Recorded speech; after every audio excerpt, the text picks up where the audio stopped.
हजारों सालों तक इंसान और ट्रोल शांति और मेलजोल से साथ रहते थे, लेकिन फिर यूरोप में ईसाई धर्म आया और इसे पूरे नॉर्वे में फैलाने का काम ओलाफ द होली नाम के एक युवा राजा को सौंपा गया। ओलाफ उस जंगल में गया जहां ट्रोल रहते थे और उन्हें सूरज की रोशनी दिखाकर पत्थर में बदल दिया। हाथ में तलवार और बाइबल लिए ओलाफ ने ट्रोलों की जमीन को छान मारा, जिससे ट्रोल ईसाई धर्म की पवित्रता से डरने लगे। ओलाफ ने सभी ट्रोलों को मार डाला। ये कहानी एक पिता अपनी बेटी नोरा को सुना रहा था। 30 साल बाद नोरा अब बड़ी हो चुकी है। उसका एक पुराना साथी एंड्रियास उससे मिलने आया। नोरा और एंड्रियास का पहले एक बार एक असली ट्रोल से आमना सामना हो चुका था और अब एंड्रियास एक बार फिर उसकी मदद मांगने आया है।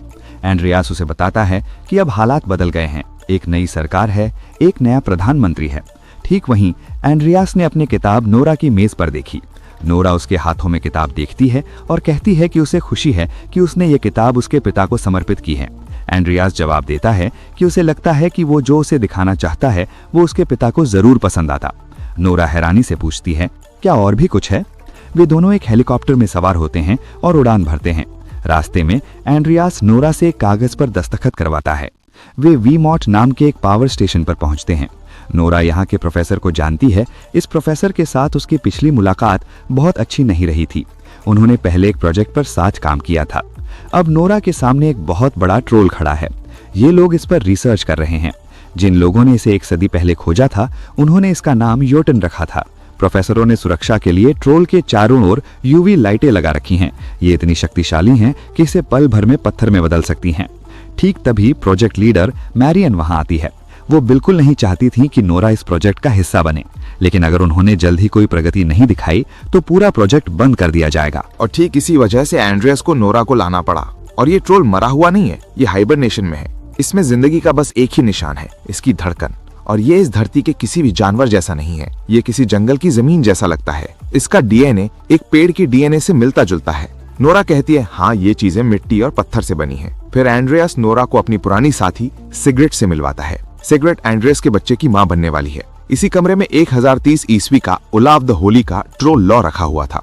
ये पूरी तरह से असली है, लेकिन इसका आधा हिस्सा गायब था। फिर भी इसमें साफ साफ लिखा है कि इस धरती से सभी ट्रोल्स को निकाल दिया जाएगा।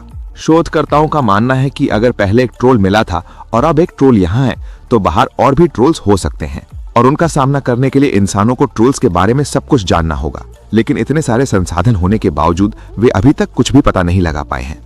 इसलिए इस प्रोजेक्ट को बंद होने से बचाने और इसमें आगे बढ़ने के लिए उन्हें नोरा की मदद की जरूरत है। नोरा उनसे कहती है कि उसे सोचने के लिए थोड़ा समय चाहिए। वो टॉयलेट जाने का बहाना बनाकर वहां से चुपके से निकल जाती है। नोरा चुपके से एक नो एंट्री वाले इलाके में घुस जाती है। वो लिफ्ट से ऊपर जाकर ट्रोल के चेहरे के पास पहुंचती है। नोरा उसके करीब जाती है और उसे छूती है। वो गुनगुनाने लगती है। ट्रोल की धड़कन तेज हो जाती है। जैसे ही नोरा पीछे मुड़ती है, ट्रोल अपनी आंखें खोलता है और उसे घूरने लगता है। सब लोग ये देखते हैं। ट्रोल के हाथ जंजीरों से बंधे हुए थे। प्रोफेसर यूवी लाइट चालू करने के लिए तैयार हो जाता है, लेकिन मैरियन ऐसा नहीं होने देना चाहती। वो ट्रोल को मारना नहीं चाहती, वो तो अभी अभी जागा ही था। वो यूवी लाइट के स्विच पर कॉफी गिरा देती है, जिससे लाइटें चालू नहीं हो पाती। नोरा लिफ्ट में बैठकर वहां से भाग निकलती है। बाकी वैज्ञानिक भी वहां से भागने लगते हैं। ट्रोल का एक हाथ जंजीरों से आजाद हो जाता है और जोर से नीचे गिरता है, ठीक नोरा की लिफ्ट के ऊपर। लिफ्ट के नीचे गिरते ही नोरा उसमें से बाहर जा गिरती है। एंड्रियास उसे लिफ्ट से बाहर खींच लेता है। ट्रोल अपने पैरों से कुचलकर एक प्रोफेसर को मार डालता है। एंड्रियास, नोरा और सिगरेट तेजी से वहां से भाग निकलते हैं। ट्रोल भी रिसर्च सेंटर की दीवार तोड़कर बाहर की तरफ निकल जाता है। सीन बदलकर एक एयरफोर्स बेस पर मेजर क्रिस के पास चला जाता है। नोरा उनसे मिलने आती हैं। वे सब साथ थे जब उन्हें पिछले ट्रोल का सामना करना पड़ा था। नॉर्वे के नए प्रधानमंत्री उन सबसे मिलने आते हैं। वे पहले से ही इस प्रोजेक्ट के खतरों को लेकर चिंतित थे और आज उनका डर सच हो गया था। लेकिन मैरियन जोर देकर कहती है कि अगर वे अब भी उसे पकड़कर अपने काबू में कर लें तो वे रिसर्च जारी रख सकते हैं और बहुत कुछ सीख सकते हैं। लेकिन नोरा कहती है कि कुदरती ताकतों को काबू में नहीं किया जा सकता। प्रधानमंत्री कहते हैं कि वे सिर्फ एक बात जानते हैं, उन्हें नॉर्वे के लोगों की रक्षा करनी है। इसीलिए उस ट्रोल को जितनी जल्दी हो सके खत्म कर देना चाहिए।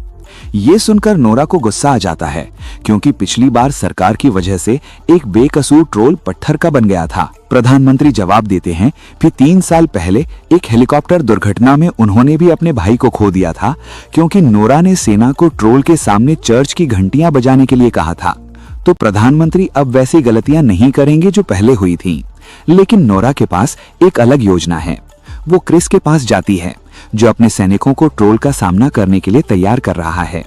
नोरा के कुछ कहने से पहले ही क्रिस मना कर देता है। पिछली बार नोरा एक वैज्ञानिक सलाहकार थी, लेकिन इस बार वो सिर्फ एक आम नागरिक है, इसीलिए क्रिस उसे अपने मिशन पर साथ नहीं ले जाएगा। लेकिन नोरा उसे कहती है, तुम मेरे पिता के ऋणी हो। पिछले ट्रोल की वजह से नोरा के पिता और कई अन्य लोगों की जान चली गई थी। क्रिस कहता है, मैंने गलती की थी, लेकिन अब मैं ऐसा नहीं करूंगा। नोरा मिन्नत करती है, मैंने अपनी पूरी जिंदगी इसी काम के लिए समर्पित कर दी है, प्लीज क्रिस। तो नोरा के साथ साथ एंड्रियास भी उनके साथ शामिल हो जाता है। इस बार सेना के पास ट्रोल का शिकार करने के लिए खास तौर पर बनाए गए हेलीकॉप्टर भी हैं, जिनमें यूवी लाइट्स लगी हैं। वे इसे ट्रोल मारने वाली मशीन कह रहे हैं। मैरियन भी उनके साथ शामिल हो जाती है। क्रिस थोड़ा सा फ्लर्ट करते हुए उसे आसानी से शामिल होने देता है। एंड्रियास सिगरेट को अलविदा कहता है। सिगरेट उससे कहती है, हीरो बनने की कोशिश मत करना, तुम क्लार्क केंट हो, सुपरमैन नहीं। उसके बाद सीन एक क्लब में चला जाता है। लोग नाच गा रहे हैं और मजे कर रहे हैं, लेकिन अचानक ट्रोल क्लब की छत तोड़कर अंदर घुस आता है। लोग उसके वीडियो बनाने लगते हैं। ट्रोल लोगों को उठाना शुरू कर देता है। ये पिछले ट्रोल की तरह शांत नहीं है, ये लोगों को खा रहा है। क्रिस अपना हेलीकॉप्टर लेकर वहां पहुंचता है। वो और उसका साथी आमिर दोनों अपने हेलीकॉप्टर की यूवी लाइट्स चालू करते हैं और ट्रोल के पास जाते हैं। यूवी लाइट्स की वजह से ट्रोल जलने लगता है, लेकिन दूसरे हमले के बाद वो एक बिजली का खंभा उखाड़ता है और उसे हेलीकॉप्टरों पर फेंक देता है। इस हमले से आमिर के हेलीकॉप्टर को बहुत ज्यादा नुकसान पहुंचता है। आमिर को एहसास हो जाता है कि वो अब जिंदा नहीं बचेगा। उसका हेलीकॉप्टर चक्कर खाता हुआ सीधे नीचे जमीन पर जा गिरता है। ये देखकर क्रिस पूरी तरह टूट जाता है। नोरा उससे कहती है, कोई बेवकूफी मत करना, लेकिन क्रिस अपने गुस्से में सीधे ट्रोल के सामने जाकर खड़ा हो जाता है। ट्रोल उस पर घुर्राता है और मुड़कर चला जाता है। इस घटना के बाद प्रधानमंत्री पर दबाव बढ़ने लगता है। दूसरी तरफ मेरियन कहती है, मुझे नहीं पता था कि वे इतने बेरहम हैं। नोरा जवाब देती है, वे सभी ऐसे नहीं होते, ये वाला पिछले ट्रोल से अलग है। पिछला ट्रोल तो बस घर जाना चाहता था। नोरा कहती है, अगर आज वे राक्षस बन गए हैं तो इसकी वजह सिर्फ हम इंसान हैं, सीधे तौर पर हम नहीं, बल्कि वे मर्द जो हमसे पहले यहाँ रहते थे। ये सारी तबाही देखने के बाद नोरा सबको बर्फ से ढके पहाड़ों के बीच एक गहरी जगह पर ले जाती है। ये एक शिकार का गड्ढा है। पुरानी कहानियों के मुताबिक वे ट्रोल राजा से छुटकारा पाना चाहते थे, इसलिए उन्होंने एक ट्रोल बच्चे को किडनैप कर लिया ताकि उसका पिता उसे ढूंढते हुए यहाँ मौत के जाल में फंस जाए। लेकिन ट्रोल राजा उस जाल से बच निकला। वो 3 साल पहले भाग गया था, और अगर ये कहानी सच है तो फिर उस पकड़े गए ट्रोल बच्चे के अवशेष कभी क्यों नहीं मिले। नोरा यहाँ एक पत्थर पर बार बार थपथपाती है। वो कहती है, घबराना मत, क्योंकि ठीक अगले ही पल उनके सामने एक ट्रोल प्रकट हो जाता है। ये वही ट्रोल बच्चा था। नोरा ने यहाँ दर्जनों बार तलाशी ली थी, लेकिन उसे कुछ नहीं मिला, क्योंकि उसे वहां सुरक्षित महसूस नहीं हो रहा था। वो अंधेरे में छिपा सब देख रहा था। नोरा उसे छूती है और एक बार फिर गुनगुनाने लगती है। वो ट्रोल भी नोरा की तरह ही आवाज निकालने लगता है। शायद यही उनके आपस में बातचीत करने का तरीका था। नोरा को खुद भी समझ नहीं आ रहा था कि ये सब कैसे हो रहा है। वो एंड्रियास को आगे बुलाती है और उसे भी गुनगुना कर बातचीत करना सिखाती है। ये सब देखकर सबकी आंखों में आंसू आ जाते हैं। नोरा ने इस ट्रोल का नाम ब्यूटीफुल रखा था। वो उसे कहती है कि यहाँ कोई ऐसा है जिससे सिर्फ तुम ही बात कर सकते हो। इसके बाद नोरा आगे बढ़ती है और योटन के ठीक सामने आसमान में एक फ्लेयर छोड़ती है। योटन उसकी तरफ बढ़ता है और ठीक उसी पल बर्फ के नीचे से ब्यूटीफुल ऊपर उठ खड़ा होता है। दोनों ट्रोल एक दूसरे पर गुर्राने लगते हैं। ब्यूटीफुल नोरा के आगे खड़ा हो जाता है, लेकिन योटन जमीन पर जोर से लात मारता है, जिससे बर्फ में दरार पड़ जाती है। नोरा वहां से भाग निकलती है, लेकिन बर्फ टूटने की वजह से ब्यूटीफुल पानी में गिर जाता है। वो पानी में हाथ पैर मारता है, लेकिन धीरे धीरे डूब जाता है। क्रिस फौरन नोरा को पकड़कर वहां से भाग निकलता है। वो ट्रोल उनका पीछा करता है, लेकिन वे ठीक समय पर हेलीकॉप्टर तक पहुंच जाते हैं। ट्रोल उनके हेलीकॉप्टर पर भी हमला करने की कोशिश करता है, लेकिन वे बच निकलते हैं। नोरा टूट जाती है और ब्यूटीफुल को खोने के दुख में रोने लगती है। कुछ देर बाद नक्शे पर ट्रोल का रास्ता देखते हुए उन्हें एहसास होता है कि वो उत्तर की ओर तीर्थ यात्रा पर जा रहा है। नोरा कहती है कि उसके पिता इस बारे में बात किया करते थे। उन्होंने उसे बताया था कि कैसे पवित्र ओलाफ ने ट्रोल्स का नरसंहार किया था। तो ये ट्रोल ठीक उसी जगह जा रहा है जहां ओलाफ का राज था। वो वहां बदला लेने जा रहा है।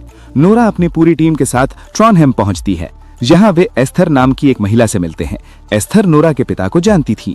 वे सभी नीडा रोज कैथेड्रल की ओर बढ़ते हैं, जिसे लगभग 1070 और 1300 के बीच बनाया गया था। इस चर्च ने यहीं से देश पर पूरी सख्ती से राज किया था। नोरा यहाँ सेंट ओलाफ की कब्र खोजने आई है, क्योंकि एस्थर ने अपनी किताब में लिखा था कि ओलाफ के अवशेष अभी भी कैथेड्रल में कहीं मौजूद हैं।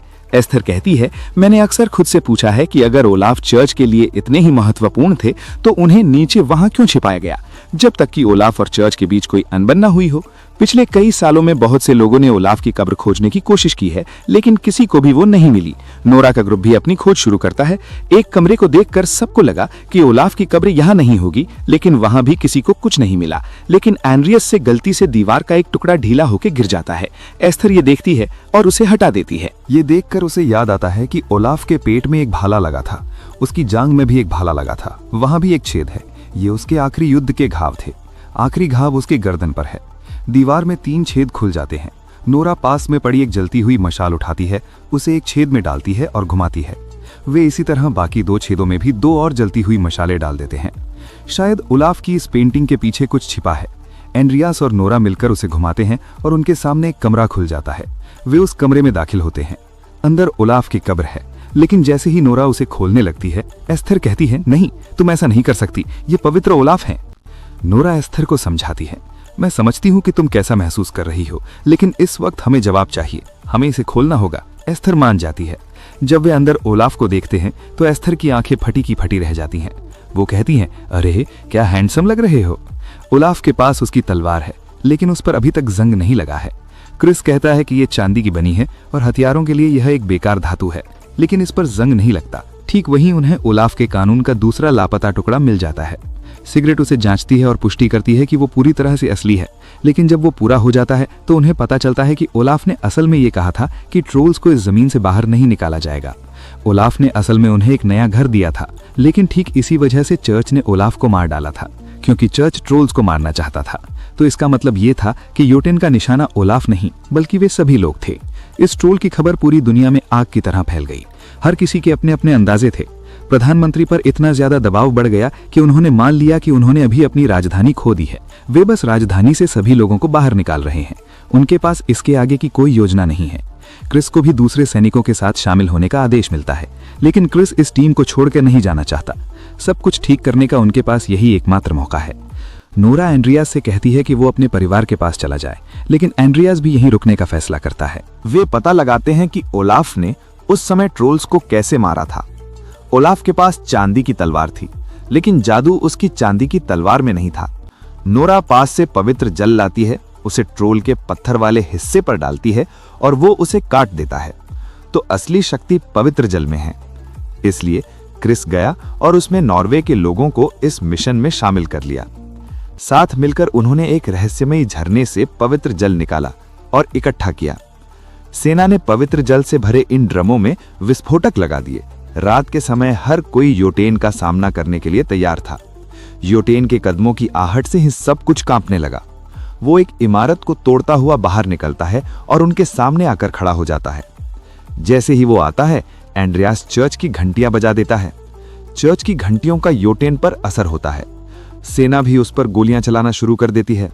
उसे चोट लग रही है, लेकिन तभी वो एक पेड़ को जड़ से उखाड़ता है और उसे उनकी तरफ फेंक देता है। चर्च में घुसकर चर्च की घंटियां तोड़ देता है। योटेन आगे बढ़ता रहता है। सेना उससे बचने के लिए भाग खड़ी होती है। तभी क्रिस पवित्र जल के ड्रमों में धमाका कर देता है। योटेन उसमें जल जाता है, लेकिन फिर भी जिंदा बच जाता है। अब सबके पास भागने के अलावा कोई चारा नहीं बचता। लेकिन तभी दूर से एक और गुर्राने की आवाज आती है। ये ट्रोल का बच्चा है, जिसका नाम ब्यूटीफुल है। ब्यूटीफुल और योटेन दोनों शहर के बीचों बीच आपस में भिड़ जाते हैं, लेकिन योटेन ब्यूटीफुल से कहीं ज्यादा ताकतवर है। वो उसे ऊपर उठाता है और एक पुल पर जोर से पटक देता है। ब्यूटीफुल की मदद के लिए नोरा एक बंदूक उठा लेती है। मैरियन कहती है कि उसका अंदरूनी हिस्सा कमजोर है। उसका दिल पूरे शरीर में हर चीज बम्प कर रहा है। हमें उसके शरीर के अंदर पानी पहुंचाना होगा ताकि वो फैल जाए और उसे अंदर से ही खत्म कर दे। एंड्रियास भी कहता है कि हम हेलीकॉप्टर को उसके ऊपर उड़ाकर सीधे उसके मुंह में बम गिरा सकते हैं, लेकिन उनके पास पवित्र जल का सिर्फ एक ही बम बचा है। योटेन ब्यूटीफुल को बेरहमी से पीटता है, जिससे उसकी हालत बहुत खराब हो जाती है। नोरा योटेन पर हमला करती है, लेकिन योटेन अपने पैर से ब्यूटीफुल का चेहरा पानी के अंदर दबाए रखता है। हेलीकॉप्टर से एंड्रियास से गलती से बॉम्ब का डेटोनेटर नीचे गिर जाता है। क्रिस कहता है कि अब हम इसे सिर्फ अपने हाथों से ही फोड़ सकते हैं। एंड्रियास पूछता है, मुझे बताओ कि ये कैसे करना है। क्रिस समझाता है कि इसके लिए एक हैंड ग्रेनेड की जरूरत होगी, लेकिन दिक्कत यह है कि पिन को ठीक उसी समय खींचना होगा जब बॉम्ब उसके मुंह में जा रहा हो। इसका मतलब है कि किसी को कूदना होगा और नीचे जाते हुए पिन खींचनी होगी। यान ब्यूटीफुल को पानी में डुबो देता है और ऊपर उसे मार डालता है। एंड्रियास कहता है कि अब या कभी नहीं। एंड्रियास अपनी पत्नी सिग्रीड को फोन करता है। उनका हेलीकॉप्टर ठीक योटन के ऊपर पहुंच चुका है। एंड्रियास सिग्रीड से कहता है कि बच्चे को बताना कि पापा सुपरमैन थे। उनकी कॉल कट जाती है। एंड्रियास पानी का कंटेनर उठाता है और योटन के मुंह की तरफ कूद जाता है। वो हैंड ग्रेनेड की पिन खींचता है। वो सीधे योटन के मुंह में चला जाता है। योटन अंदर से फटने लगता है। ब्यूटीफुल अभी भी जिंदा था।